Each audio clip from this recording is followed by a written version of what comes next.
Can you guess which country just elected the first female president in its history? It's not the United States, France, or even Germany, it's Taiwan, and that woman is Tsai Ing-wen, who also happens to be one of the country's most powerful women overall. But how did Tsai Ing-wen become the first female leader of Taiwan? Let's find out.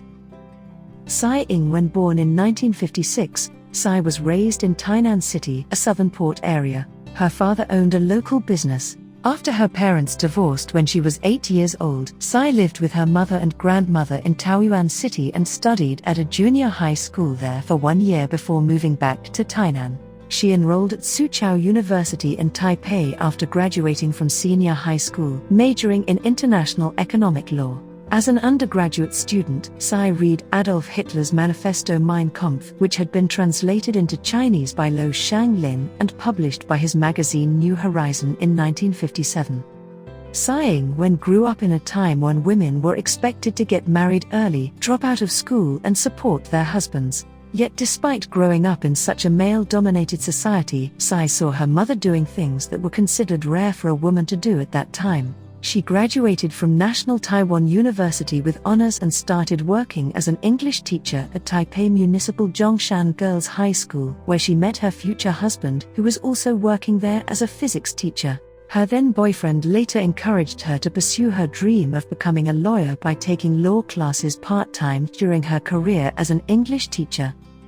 Tsai was born in Tainan, Taiwan. She has a doctorate in law from Cornell Law School, and she worked for 4 years at a private firm in New York City and then as an advisor on international affairs to Chen Shui-bian while he was campaigning for president. Upon Chen's election in 2000, Tsai became his foreign minister, making her one of 2 women to hold that position. In 2005, she stepped down after being indicted by a Taiwanese court on corruption charges. Tsai resigned from politics altogether till 2012 when she ran for president again and won. Tsai began her political career in 2000 when she was elected into parliament as a member of what is now known as Tsai's Democratic Progressive Party. She had served 4 terms in parliament by 2005 when she became vice premier under Chen Shui-bian, who was president at that time. As vice premier, Tsai oversaw several ministries, including national defense and foreign affairs. She was also named chairwoman of Taipei's Mainland Affairs Council, which handles relations with China. Tsai is in charge of economic affairs and communications. She has been criticized for her lack of experience with foreign affairs, but she says she is determined to learn on the job as quickly as possible. On foreign policy, Tsai is likely to seek closer ties with China. She has said that she will maintain respect for the status quo regarding relations between China and Taiwan, namely that mainland China still considers Taiwan part of its territory and hasn't ruled out using force against any formal declaration by Taiwan seeking independence. However, Tsai will almost certainly look to strengthen trade ties with countries in Asia and Europe while also ensuring military cooperation between Taipei and Washington stays intact. Tsai Ing-wen was appointed as Minister of Education on May 20, 2007. In June 2010 she became chairwoman of her party and in September 2010 assumed her new position as premier. Education is one of Tsai's passions, so it comes as no surprise that at age 33 she became Minister for Education. She holds a bachelor's degree in law from National Taiwan University and master's degrees in law and diplomacy from NTU and Columbia University respectively. She led high-profile talks with China in 2010 when she became chairwoman of her party. Her role strengthened her public profile and made her a potential presidential candidate for 2012, although it did not immediately increase her political clout within the DPP. She lost a DPP primary in 2011 to Frank Hsieh, a fellow former Taipei mayor. In April 2012 she was elected by party delegates as their presidential candidate in an unprecedented victory over male rivals. She had come second in internal polling.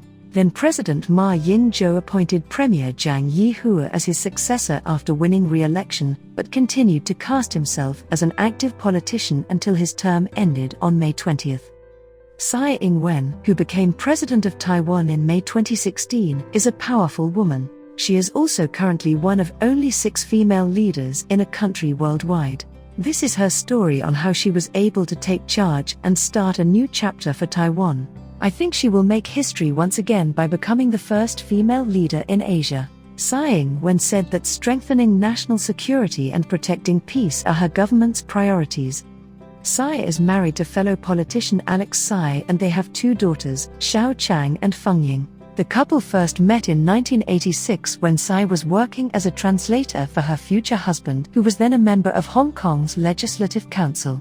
They married 6 years later when he moved to Taiwan. Since getting married in 1992, Tsai has not let her home life interfere with her political career. She continues to frequently travel back and forth between Taipei and Washington, D.C., where her husband teaches at George Washington University. As president, Tsai will make making sure Taiwan remains an open and progressive society her top priority. To continue fostering a creative environment in which ideas can flow freely, she has promised to cut unnecessary red tape that impedes business creation and economic development. Tsai has also pledged not to implement any new policies until they have been clearly defined. She wants her administration's first year in office to be one of listening, learning and defining. This is good news for Taipei residents who don't want their city center blocked off by police for yet another political protest. Tsai Ing-wen lived in China and later moved back to Taiwan as a young girl. Her father was a staunch supporter of independence for Taiwan, which at that time was still under authoritarian rule.